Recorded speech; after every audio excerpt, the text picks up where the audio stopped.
మాట అడుగుతున్నాను, దేవుడిని మహిమపరచాలని ఆశ ఉందా? నీ కదలికల ద్వారా దేవుడికి మహిమ రావాలి, నీ నిర్ణయాల ద్వారా దేవుడికి మహిమ రావాలి, నీ పనుల ద్వారా దేవుడికి మహిమ రావాలి, నువ్వు వేసే అడుగుల ద్వారా దేవుడికి మహిమ రావాలి.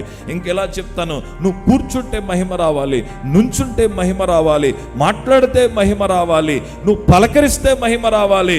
నువ్వు ఏం చేసినా నీ ద్వారా దేవునికి ఏం రావాలి?